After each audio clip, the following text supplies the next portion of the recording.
इन्नल हम्दलिल्लाहि नहमदुहु व नस्तईनुहु व नस्तगफिरुह व नऊज़ु बिल्लाहि मिन शुरूरि अनफुसिना व मिन सय्यिआति अमालिना मन यहदिहिल्लाहु फला मुदिल्ल लहु व मन युद्लिलहु फला हादिय लहु व अशहदु अन ला इलाहा इल्लल्लाह वहदहु ला शरीका लहु व अशहदु अन्न मुहम्मदन अब्दुहु व रसूलुहु अम्मा बअद फ़इन्न खैरल हदीथि किताबुल्लाह व खैरल हदी हदी मुहम्मदिन सल्लल्लाहु अलैहि वसल्लम व शर्रल उमूरि मुहदसातुहा व कुल्लु मुहदसतिन बिदअह व कुल्लु बिदअतिन ज़लालह व फ़ी रिवायतिन अज़्ज़लालतु फ़िन्नार।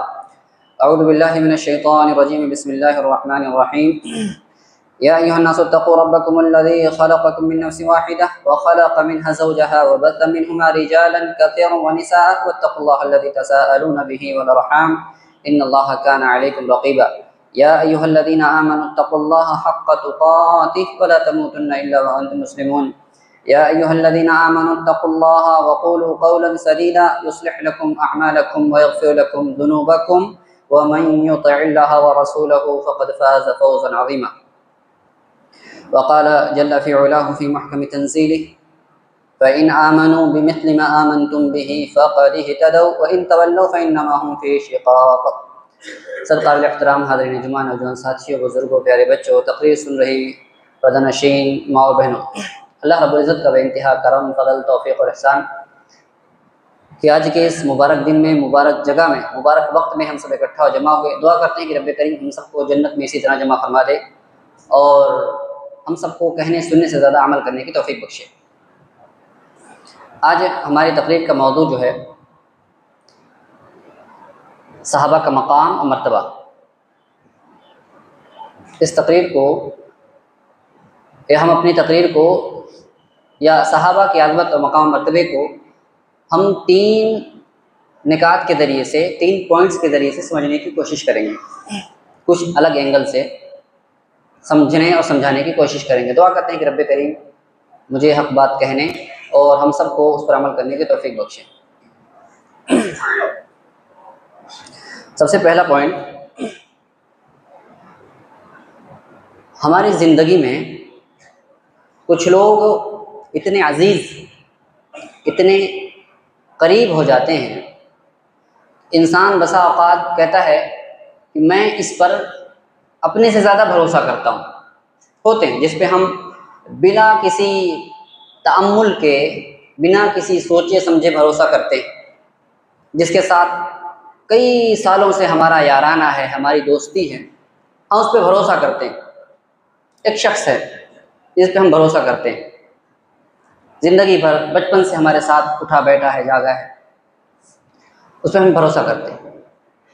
कोई शख्स आके उसके बारे में कहता है कि जो फलां तुम्हारा दोस्त है, इसको मैंने शराब खाने के बाहर देखा है, जहाँ शराब बिकती है वहाँ मैंने देखा है, मुझे डाउट है इसके ऊपर, ज़रा इससे मोहतात रहो। यहाँ मेरा रिएक्शन क्या होगा?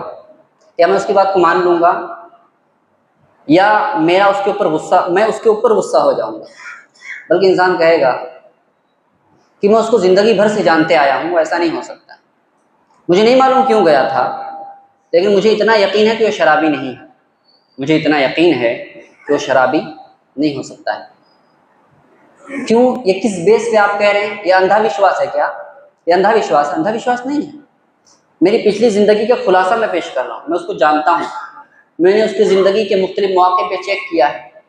तो इस बिना पे आज मैं यकीन के साथ कह रहा हूँ कि वो शराबी नहीं हो सकता है, वो शराबी नहीं हो सकता है। तो जैसे किसी दोस्त के बारे में हमारा ये नज़रिया है, बिआइन ही यही चीज़ एक मुसलमान की सहाबा के साथ है, यही चीज़ एक मुसलमान की सहाबा के साथ है। आज कोई सहाबा को तकसीम करे कि ये कुछ सहाबा दरबारी थे, कुछ सहाबा सरकारी थे, कुछ सहाबा मुर्तद हो गए थे, तो बजाय ये कि मैं सहाबा के बारे में डाउट करने लग जाऊं, एक मोमिन का शेवा ये है कि मैं खुद उसके ईमान पे डाउट कर रहा हूँ, ये जो तकसीम कर रहा है। क्यों? जब खबर देने वाले ने कहा कि मैंने तेरे दोस्त को बाहर शराब खाने पे देखा है, तो मैंने अपने दोस्त पे डाउट नहीं किया, मैंने इस शख्स पे डाउट किया, ये शायद हम दोनों में फूट डलवाना चाह रहा है, तभी इस तरह किया। और ये जानता है कि मैं उसका दोस्त हूँ, और अगर था भी ऐसा तो कम से कम अपनी जुबान बंद रखता हो कि मैंने देखा है, मुझे तकलीफ ना हो, कम से कम मेरा तो ख्याल रखता हो, अपनी जुबान को बंद रखता। तो सहाबा के बारे में हमारा ईमान क्यों है? अंधाविश्वास है ये? अंधाविश्वास नहीं है।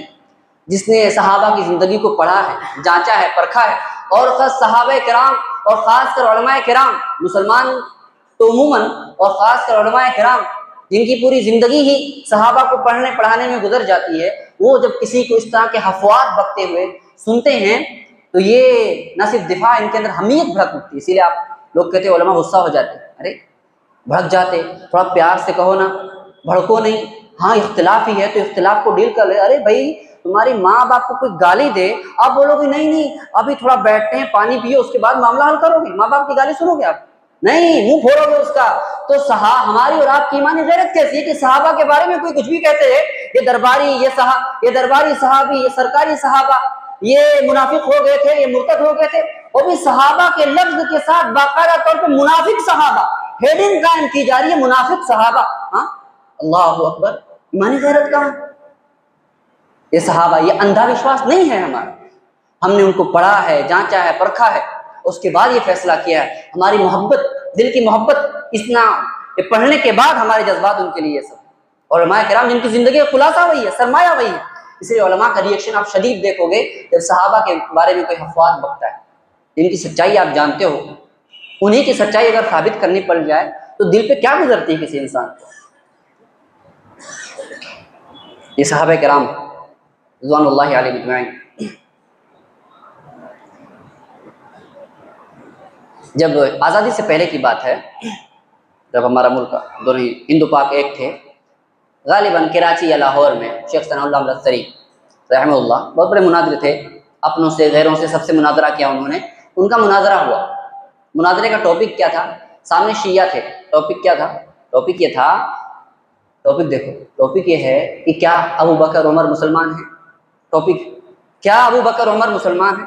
मुनाजरा उन्होंने चैलेंज किया कि इस्लाम साबित करके दिखाओ अबू बकर। शेख सनाउल्लाह लश्करी रहमतुल्लाह गए, कहा मैं चैलेंज, मैं कबूल करता हूँ इसको। गए वहाँ पर स्टेज पे खड़े हुए तो बेसाख्ता रोने पड़े, बहुत देर तक रोते रहे। लोगों ने कहा कि मौलवी साहब जवाब नहीं है तो नौटंकी क्यों कर रहे हो, जवाब दो। तो कहा जवाब उन्होंने जो दिया, हमें वो बात नहीं करना है, वो खुद अभी इंशाल्लाह हम जवाब सुन लेंगे। लेकिन वो शुरू में कहने लगे कि आज उन लोगों का ईमान साबित करना पड़ रहा है जिन पर ईमान लाने की वजह से मैं मुसलमान हूँ। आज उन लोगों का ईमान साबित करना पड़ रहा है जिन पर ईमान लाने की वजह से मैं मुसलमान हुआ। तो ये सहाबा किराम की जमात थी। और ये सहाबा किराम रिज़वानुल्लाहि अलैहिम अजमईन ये बाई चॉइस सहाबा नहीं बने, बाई चांस सहाबा नहीं बने, ये बाई चॉइस थे, अल्लाह का इख्तियार था, ये बाई चांस नहीं। तो उस जमाने में पैदा हो गए तो सहाबी हो गए, और अल्लाह ने हमें इस जमाने में पैदा किया तो ऐसा हम इसी जमाने के लायक थे, और शायद उस जमाने में होते और हम इतनी मुसीबतों में, हमें सब कुछ मयस्सर है, दुनिया भर के वसाइल मयस्सर हैं, फिर भी हमें एक इस्लाम का पैगाम नशर करने में हमें पता नहीं कितना गिरा गुजरता है, 5 मिनट की तकरीर सुनने में हमारे ऊपर दुश्वार गुजरता है। हम लोग पूरी जिंदगी कुर्बान करते हैं इस्लाम की राह में। अल्लाह ने अगर उस जमाने में उनको पैदा किया तो अल्लाह का इख्तियार था, ये भाई चांस सहाबी नहीं बने, वो भाई चॉइस, अल्लाह की चॉइस थी, अल्लाह की चॉइस थी।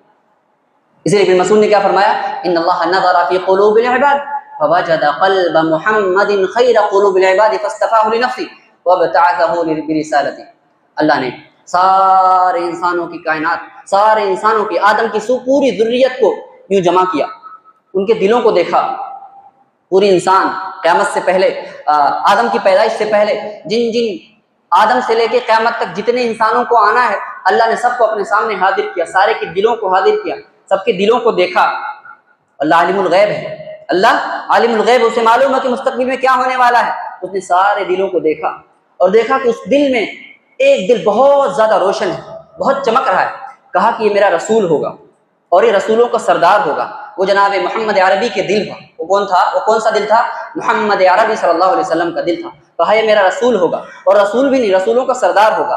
फिर जब अंबिया के दिलों को निकाल लिया, फिर से गौर फरमाया तो अभी भी कुछ रोशन सितारे, कुछ दिल सितारों की तरह चमक रहे थे। अल्लाह ने उन दिलों को निकाल के अलग किया और कहा कि ये दिल नबी की सोहबत के लिए अल्लाह ने मुंतखब फरमाया उन दिलों को। तो ये जो दिल थे उस जमाने में पैदा हुए, वो उसी जमाने के लिए थे, अल्लाह का इख्तियार था ये वो दिल थे। दिल तुझे दे भी गए, अपना सिला ले भी गए, आए उशाक गए वादे फरदा लेकर, अब इन्हें ढूंढ गिरा गए रुख ज़ेबा लेकर। ऐसे दिल नहीं मिलेंगे, ऐसे दिल मिलना तो दूर की बात है, बदबख्त उस पर ईमान भी नहीं लाते हैं।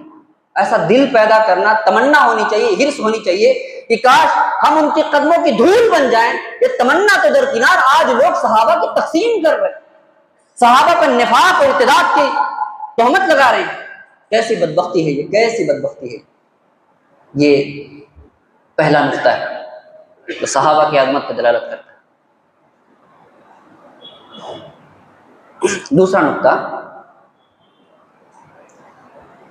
इन हम तक जो मालूमात पहुँचती है, जो खबर, जो इंफॉर्मेशन पहुँचती है हम तक, जिस पर हम यकीन करते हैं, या किसी भी चीज़ की मालूमात, इल्म हासिल करने का दो तरीक़े हैं, बल्कि तीन तरीक़े हैं। पहला तरीक़ा क्या है? पहले तरीक़े में हवासे खमसा, पहला तरीक़ा क्या है? हवासे खमसा का जो सेंस है इंसान के अंदर, 5 सेंस, हमारा आँख, कान, नाक, ज़ुबान और लम्स, टच करके, ये 5 चीज़ें हैं। आँख, कान, नाक, लम्स करके, ज़ुबान के ज़रिए से और टच करके, ये 5 सेंस हैं, हवासे खमसा। इन्हीं के ज़रिए से हमें मालूमात मिलती है, जो भी मालूमात हमें मिलती है इन्हीं के ज़रिए से मिलती है। ये हवासे खमसा बेसिक तौर पे, या तो हम सुन रहे हैं, आप सुन रहे हैं, आप किसका इस्तेमाल कर रहे हैं? अपने कानों का इस्तेमाल। आपको इन्फॉर्मेशन कहाँ से मिल रही? कानों के ज़रिए से। दूसरा, आँखों से देख रहे हैं आप, ये हवासे खमसा। और ज़ुबान, जैसे चीज़ तीखी है, मीठी है, खट्टी है, ये चीज़ ठंडी है, गर्म है, ये चीज़ तीखी है, मीठी है, ज़ुबान के ज़रिए से खबर मिलती है, मालूमात मिली है। कभी कभी ये हवासे खमसा है। दूसरा सोर्स क्या है नॉलेज का, इल्म हासिल करने का? हमारी अक्ल। अक्ल के ज़रिए से इंसान ने गौर करता है, तदब्बर करता है, चीज़ों को एनालाइज करता है। यानी इन्हीं 5 ज़रियों का इस्तेमाल करके वो एक खबर को एनालाइज करता है, उसके ज़रिए से दूसरी इंफॉर्मेशन हासिल करता है, दूसरे नतीजे तक पहुँचता है। अक्ल का ये काम है। ये अक्ल दूसरा ज़रिया है इल्म हासिल करने का। अच्छा देखो, इन दोनों में से हवासे खमसा गलती करते हैं, मिस्टेक कर जाते हैं, सही नॉलेज हम तक नहीं पहुँचाते। कैसे?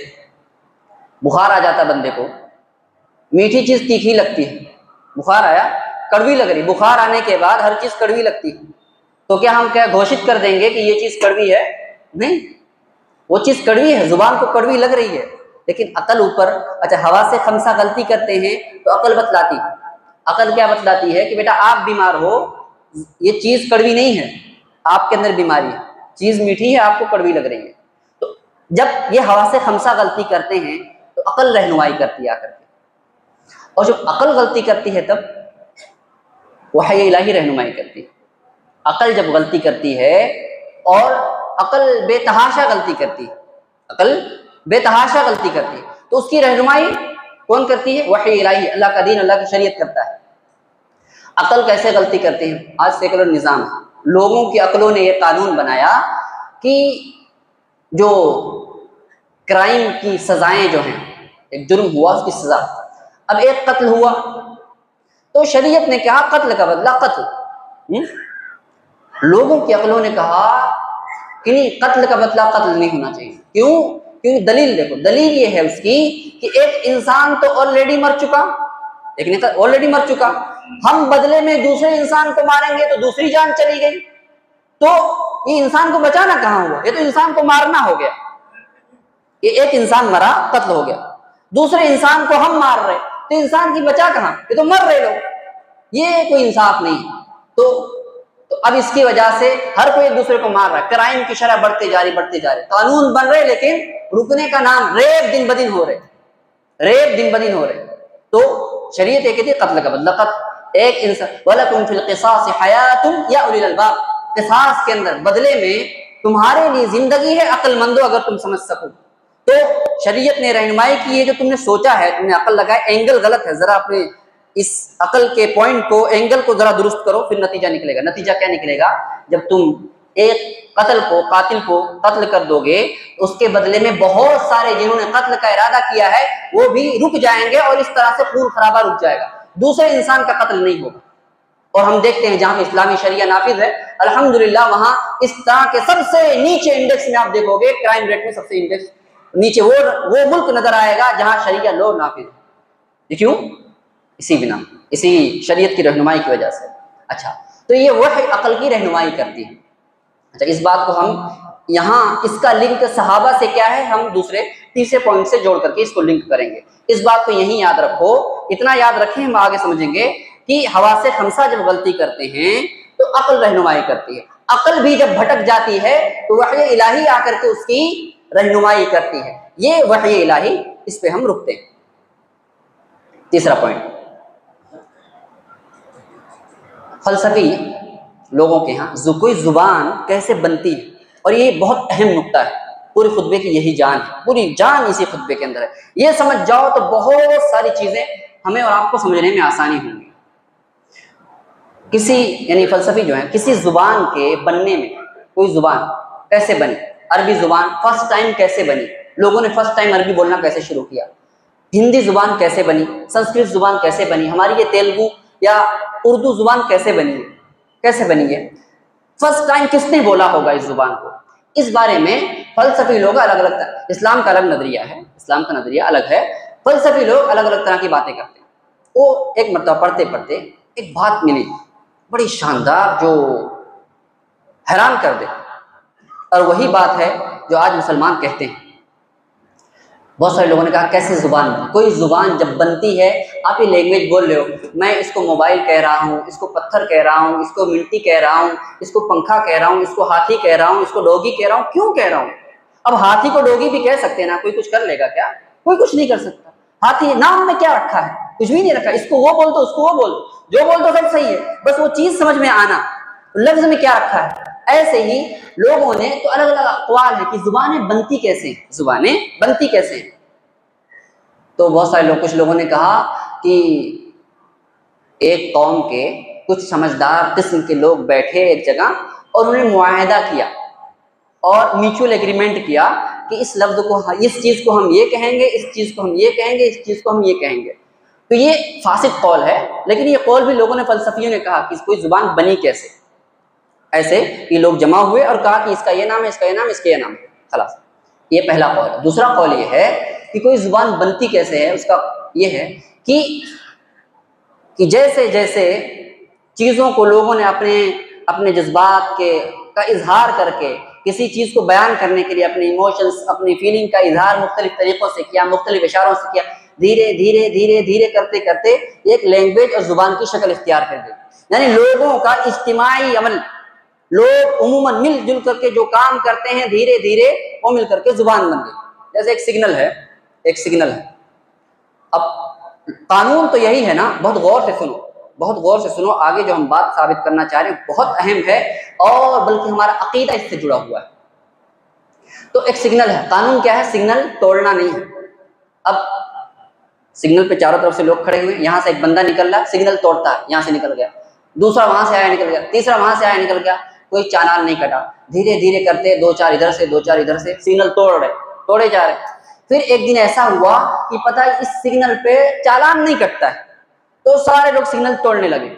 और एक दिन ऐसा आया कि सिग्नल के बीचों बीच इज़्दिहाम लगा हुआ, यहाँ से गाड़ी, यहाँ से सिग्नल, घंटों घंटों वहां फंसे हुए, इज़्दिहाम लगा हुआ। तो अब इस समाज के, उस सिग्नल के लोगों की आदत है सिग्नल फॉलो नहीं करना, अब हमेशा ट्रैफिक ही रहती है वहां पे। ये लोगों का इज्तिमाई अमल बना, ये लोगों का इज्तिमाई अमल बन गया है। तो ऐसे ही जुबानें भी ऐसे बनती, धीरे धीरे ये अल्फाज, ये वर्ड इस चीज के लिए यूज होगा, ये वर्ड इस चीज के लिए यूज होगा, ये वर्ड इस, धीरे धीरे। जैसे इस सिग्नल पे, सिग्नल की मिसाल में हमारा पीक पॉइंट क्या है? पीक पॉइंट ये है कि यहाँ पे भीड़ लगी रहती है हमेशा। तो किसी भी जुबान के बनने में पीक पॉइंट ये है कि अब जुबान के खदोखाल, उसकी शक्ल मुकम्मल तौर पे पूरी हो जाती है, एक जुबान की शक्ल में उभर के आती है, एक जुबान बन गई जिसका नाम रख दिया गया जुबान है। अब उसकी ग्रामर मुंतखब की जा रही है, उसकी ग्रामर की किताब लिखी जा रही है, उसकी डिक्शनरी की किताबें लिखी जा रही है, ये सब कुछ लिखा जा रहा है उसके अंदर। अब ये इस इलाके से एक जुबान शुरुआत हुई, पीक पे पहुंच गई, एक लैंग्वेज का नाम रख दिया गया, उसकी डिक्शनरी बनी, उसको पढ़ाया जा रहा है, एजुकेट किया जा रहा है, ये पूरी जुबान बन गई। ठीक है, अब दौर है कि इस जुबान को दूसरों तक फैलाना है, इंतशार करना है। इस जुबान को क्या करना है? फैलाना है इस जुबान को। अब ये जुबान फैलने जा रही है, तो अब जो फैलेगी तो दूसरी जुबानों से तामुल करेगी, इंटरेक्ट करेगी, दोनों में तामुल होगा। तो अब डर है, इस फैलने में डर है कि जुबान तो बन गई पूरी, जो भी अल्फाज हैं इस जुबान के अंदर वो सब के सब असली इसी जुबान के हैं। जब दूसरी वो जुबान फैल रही है तो अब जहां जहां गई उस जुबान के भी अल्फाज ले रही है, अपने अल्फाज को उनकी जुबानों में ऐड कर रही है और उनके अल्फाज अपनी जुबान के अंदर ऐड कर रही है। यहां तक समझे ना? अब यहां समझो कि अरबी जुबान ऐसे ही उभरी है, अरबी जुबान जो इस्लाम की जुबान है वो ऐसे ही उभरी है। इसका पीक पॉइंट कौन सा है? इसका पीक पॉइंट ये है जब अल्लाह के नबी सल्लल्लाहु अलैहि वसल्लम की बिअसत हुई, अल्लाह के नबी सल्लल्लाहु अलैहि वसल्लम भेजे गए और दुनिया के अंदर जब भेजे गए आप सल्लल्लाहु अलैहि वसल्लम तो दुनिया के अंदर बहुत सारी जुबानें बोली जा रही थी, लेकिन अल्लाह का इंतखाब इस जुबान पे ही पड़ा। अल्लाह ने अरबी को ही इख्तियार किया। क्यों? क्योंकि इस जुबान के अंदर इतना पावर था, इतना ताकत था कि इस जुबान में कॉन्स्टिट्यूशन बनाया जा सकता था, ये जुबान कानून बनाए जाने के लायक थी। इस बिना पे अल्लाह ने इस जुबान का इंतखाब फरमाया, पहली बात। और जब कुरान करीम ने अरबी जुबान को, कुरान करीम ने अरबी जुबान को अपने पैगाम के लिए इंतखाब किया, अब कुरान करीम अरबी जुबान में नाजिल हो रहा है, तो ऐसा नहीं है कि वो कुरान करीम अरबी के ढांचे में बिल्कुल ढल गया, ऐसा नहीं, बल्कि अरबी को उसने कुरान के ढांचे में डाल दिया। क्या किया? कुरान अरबी के ढांचे में नहीं डाला, बल्कि अरबी जुबान को कुरान के ढांचे में डाल दिया। इसी बिना पे अरबी जुबान मुकद्दस ठहरी, उसको एक तकद्दुस हासिल हुआ, उसको एक रिस्पेक्ट, एक अजमत हासिल हो गई अरबी जुबान को। अच्छा, फिर ये अरबी जुबान, कुरान करीम अरबी जुबान में नाजिल हो रहा है, 23 सालों में नाजिल हुआ। अब अरबी जुबान के जो अल्फाज है, देखो पीक पॉइंट है, अब इसकी ग्रामर मुतय्यन हो रही है, ग्रामर लिखी जा रही है, या लिखी नहीं लेकिन लोग अपने ज़हन और दिमाग में महफूज कर रहे हैं, नाजिल हो रही। लेकिन कुरान क्या कर रहा है? अरबी जुबान के अल्फाज को, कुरान करीम अरबी जुबान के अल्फाज को भी खास खास टर्म्स और कंडीशंस में यूज कर रहा है। जैसे अरबी जुबान के अल्फाज का बहुत सारा माना है, लेकिन कुरान करीम आके कहता है कि नहीं, अरबी जुबान का ये माना है, लेकिन ये लफ्ज अब हमेशा इस माने में इस्तेमाल होगा। जैसे अरबी जुबान में सलात, जो सलात लफ्ज हम यूज करते हैं, हमेशा ऐसे ही यूज हुआ है, ऐसे ही। सलात का मतलब है नमाज, सलात का मतलब क्या है? नमाज। लेकिन कुरान ने आके कहा कि आफन, सलात का मतलब है दुआ। अरबी जुबान में सलात का असल माना है दुआ, दुआ करना, पुकारना किसी को।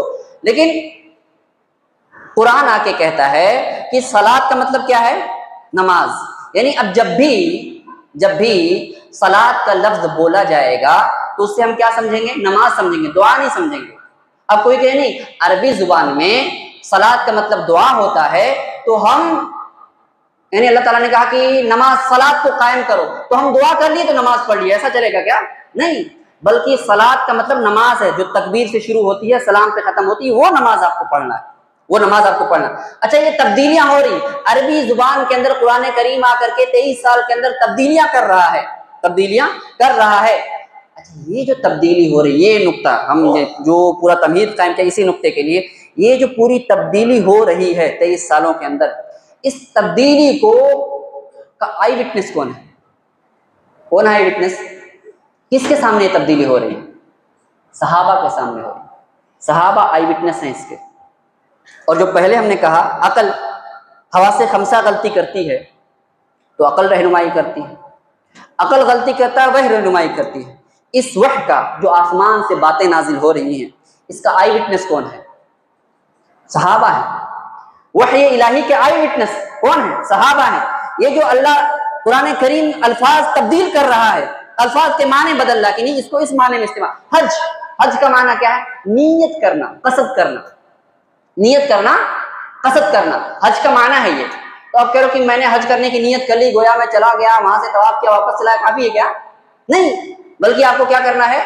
आपको हज करने के लिए प्रॉपर अमल है, आपको उस महीने का इंतजार करना है, जाना है, फिर पूरे तवाफ, हज, उम्रा, वकूफ अरफा सब करना, फिर आना, फिर हज होगा। तो एक खास नाम को हज, तो हज का माना तब्दील कर दिया। हज का माना था नीयत करना, लेकिन कुरान ने तब्दील कर दिया इसको। कुरान ने क्या किया? इसका माना तब्दील कर दिया। ये जो तब्दील किया, इसका आई विटनेस कौन है? सहाबा है। मालूम है आई विटनेस की क्या अहमियत है? आज के जमाने में कुछ लोग गुंडागर्दी करते हैं। क्या करते हैं? होटलों में, चौराहों में, पार्कों में, सड़कों पर जुर्म करते हैं, गुनाह का काम करते हैं, और आई विटनेस को क्या कर दे? खलास, आई विटनेस गायब। आजकल गवाहों को मारा जा रहा कि नहीं मारा जा रहा, गवाहों को गायब कर दिया जा रहा, जजों को मार दिया जा रहा जो गवाह होते हैं मसाइल के। ये क्या है? ये गुंडागर्दी। क्या है ये? गुंडा राज है, गुंडागर्दी है। मालूम इससे भी बड़ी गुंडागर्दी बताऊं मैं आपको, ये दुनिया की गुंडागर्दी है। कुछ लोग ऐसे हैं जो दीन के आई विटनेस हैं उसको मारना चाहते हैं। सहाबा दीन के आई विटनेस हैं, लोग इन दीन के आई विटनेस को मारना चाहते हैं, इनकी अदालत को, इनकी सच्चाई को, इनके सच्चा होने को, इनके आदिल होने को, इनके ईमानदार होने को ही मारना चाहते हैं। तो बताओ गुंडागर्दी कौन सी बड़ी है? ये जो अपने आप को बचाने के लिए किसी गवाह को मार देता है वो ज्यादा खतरनाक है, ये जो सहाबा की अदालत को, उनकी सच्चाई को मारने के लिए सहाबा पे इल्जाम लगाता है, उनकी शहादत को रिजेक्ट कर रहा है, कौन बड़ा गुंडा है बताइए? ये मरेगा आपकी दुनिया जाएगी। आप किसी का आई विटनेस हैं, आपको कोई मार देता है, आपकी दुनिया गई। सहाबा हमारे दीन व अकीदे के आई विटनेस है। ये जो आप जिस दीन पे अमल कर रहे हो ना, पूरा बपा है, ये सहाबा ने पहुंचाया है गवाही दे दे करके। इसी आई विटनेस को मारा जा रहा है आज। तो ये मरा तो दुनिया गई, और इस आई विटनेस से अगर आपका भरोसा और सहारा टूट गया तो आपकी आखिरत तबाह बर्बाद हो गई। तो आज लोग इसी आई विटनेस को बर्बाद करने के पीछे पड़े हुए हैं, और उनको मार तो नहीं सकते ना, वो तो चले गए, अल्लाह के चले गए, अल्लाह के प्यारे हो गए। अब मार नहीं सकते तो इनकी गवाहियों को मशकूक ठहराया जा रहा है, इसलिए तकसीम की जा रही। ये दरबारी सहाबा है, ये दरबारी सहाबी है, ये सरकारी सहाबी है, ये मुनाफिक सहाबी है। ये इस तरह की तहरीकें उठ रही हैं। और आपको बताऊं, शिया सुन्नी मुस्लिम, ये सबसे पहली तहरीक शुरू हुई एक यहूदी की कोख से पैदा हुई, यहूदी की कोशिशों से पैदा हुई। इनका सबसे पहला हमला ये है कि रसूल की जात पर डायरेक्ट हमला नहीं कर सकते, कुरान का जवाब नहीं दे सकते। वो तो मुशरिकीन जो अपने आप को अरबी कहा करते थे, दूसरों को अजमी कहा करते थे, कहते थे गूंगे हैं ये लोग, ये अरबी, जिनको अरबी नहीं आती हो, अजमी लोग हमसे बात करेंगे। अरे जाके पहले बोलना सीखो, अपने आप को अरबी कहते थे। अल्लाह ने उसी जुबान में कुरान नाजिल किया, कहा कि इस जैसा कुरान नाजिल करके दिखाओ। अरबी जवाब नहीं दे सके तो ये इंग्लिश बोलने वाले क्या जवाब दे पाएंगे कुरान को? क्या जवाब दे पाएंगे? नहीं जवाब दे सकते कुरान का, और फिर हदीसों का भी जवाब नहीं दे सकते, रसूल का इनकार नहीं कर सकते, क्योंकि रसूल की मोहब्बत मुसलमानों की दिलों के अंदर घुसी हुई है। तो इनके लिए सबसे सादा और आसान तरीका था सहाबा को, ये जो आई विटनेस हैं, पूरे गवाह, इनको मिटाया जाए। इसीलिए अबू हुरैरा पे लान तान की जाती है, मुआविया पे लान तान की जाती है। इसीलिए इमाम अहमद बिन हंबल ने फरमाया कि अल्लाह की कसम, किसी को देखो कि सहाबा पर इधर उधर की बातें कर रहा है, फत्तहिमहु बिज़िंदक़ा, उस पर आप शक करो, यकीन कर लो कि वो जिंदीक है। अगर सहाबा के बारे में इधर उधर की बातें कर रहा है तो यकीन करो जिंदीक है। जिंदीक का मतलब क्या है? जो जाहिर में काफिर हो और जाहिर में मुसलमान हो लेकिन अंदर से काफिर हो, जाहिर में मुसलमान हो और अंदर से काफिर हो, ऐसा बंदा क्या है? जिंदीक है, जो सहाबा के बारे में तरह तरह की बातें करता है। तो ये चंद एक बातें थी जिसके जरिए से हमने ये समझने, ये आई विटनेस है सहाबा, ये सहाबा का मकाम मर्तबा है कि सहाबा हमारे दीन के आईनी गवाह हैं। और आई विटनेस की अहमियत क्या है? जो लोग लॉ पढ़ते हैं, वकील पढ़ते हैं, लॉ की स्टडी कर रहे हैं, वो लोग जानते हैं कि किसी केस में जब आई विटनेस मौजूद होता है तो पूरा मामला आसान हो जाता है, लेकिन वही अगर गायब हो जाए, वही ना हो, तो मामला बड़ा पेचीदा हो जाता है, बड़ा पेचीदा हो जाता है। सालों साल देखो बहुत सारे मर्डर केस हुए हैं जो आई विटनेस से खिलाफ, लेकिन कभी कभी ऐसा होता है आई विटनेस नहीं मिलता मर्डर, तो आज तक दुनिया के लिए मिस्ट्री बन गया हुआ है, वो केसेस मिस्ट्री बने हुए आज तक सोल्व नहीं हुए हैं। तो दीन, हमारा दीन को मिस्ट्री ना बनाइए, ये मिस्ट्री नहीं है, अल्लाह का दस्तूर है, अल्लाह का कानून है, कोई मिस्ट्री नहीं है कि इधर से आके कोई एक थ्योरी पेश कर रहा है, ऐसे हुआ होगा, ऐसे हुआ होगा, नहीं, ये साफ साफ सीधा सीधा कानून है। सहाबा उसके आई विटनेस है, उनकी गवाहियों को कबूल करो जब भी कोई इख्तिलाफ होगा। इसीलिए कहते हैं कि कुरान करीम को समझने के लिए सिर्फ अरबी का माहिर होना काफी नहीं है। जैसे हमने कहा बहुत सारे बातिनी फिरके, इस्माइली फिरके, शिया फिरके क्या कहते हैं? वो कहते हैं कि अरबी जुबान, अच्छा अरबी जुबान में हज का, और वो वाकई ऐसा कहते हैं, इस्माइली फिरका वाकई ऐसा कहता है, हज का मतलब है नियत करना, तो तुम अपने इमाम का कसद कर लो, उनकी मोहब्बत कर लो, हज हो गया तुम्हारा। तवाफ का मतलब क्या है? काबा का तवाफ नहीं है, बल्कि अपने इमाम के कब्र की तवाफ है। हाँ, वो इस लुगत का फायदा इस्तेमाल करते हैं। और हमने कानून क्या बताया है? कानून ये है कि सहाबा ने उस लफ्ज का क्या माना बताया, वही हमको समझना। तवाफ का मतलब पूरा अमल है, वो तवाफ है। वो लोग कहते हैं रोजा रखने का मतलब है हमारे नफ्स को कंट्रोल करना, वो लोग कहते हैं कि रोजा रखने का मतलब है कंट्रोल करके अपने आप को, इमाम के राज को छुपाना, रोजा रखने का मतलब क्या है उनके यहाँ? इमाम के राज को छुपाना, इमाम जो हमारे लिए गाइडलाइन करें उसको तकिया करना, किसी को बताना नहीं, ये रोजा है उनके यहाँ। तो अरबी जानना, अरबी का लुगत बतला देना काफी नहीं है दीन के लिए, जब तक कि सहाबा को गवाह न बना लो। सहाबा ने उसका माना मफहूम क्या बतलाया। दुआ करते हैं कि रब्बे करीम हमें सहाबा की अज़मत और मक़ाम मर्तबे को समझने की तौफीक दे। अल्लाह रब्बुल इज़्ज़त दुआ करते हैं कि रब्बना आतिना फ़िद दुनिया हसना व फ़िल आखिरति हसना व क़िना अज़ाबन्नार। रब्बे करीम जब तक दुनिया में रखे हमें हमारे ईमान को महफूज रख, हमें फितनों से महफूज रख, हमें शहवात के फितने से महफूज रख, हमें शुबहात के फितने से महफूज रख, हमें जब तक जिंदा रखे इस्लाम को जिंदा रख, खात्मा ईमान बिल खैर पे हो। दुआ करते हैं कि रब्बे करीम हम में से जो बीमार हैं मौला करीम उन्हें शिफाए कामिला व आजिला नसीब फरमाए। हम में से जो कर्जदार हैं मौला करीम उनके कर्ज की अदायगी की कोई सूरत नसीब फरमा दे। हम में से जो मर चुके हैं रब्बे करीम उनकी मग़फ़िरत फरमा। व आखिरु दअवाना अल्हम्दुलिल्लाह।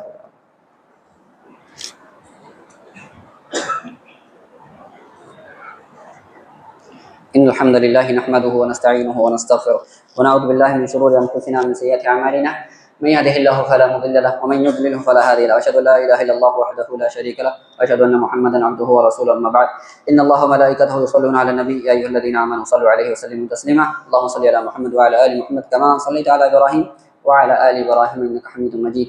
अल्लाहुम्मा बारिक अला मुहम्मद व अला आलि मुहम्मद कमा बारकता अला इब्राहीम व अला आलि इब्राहीम इन्नका हमीदुम मजीद। अक़ीमुस सलाह।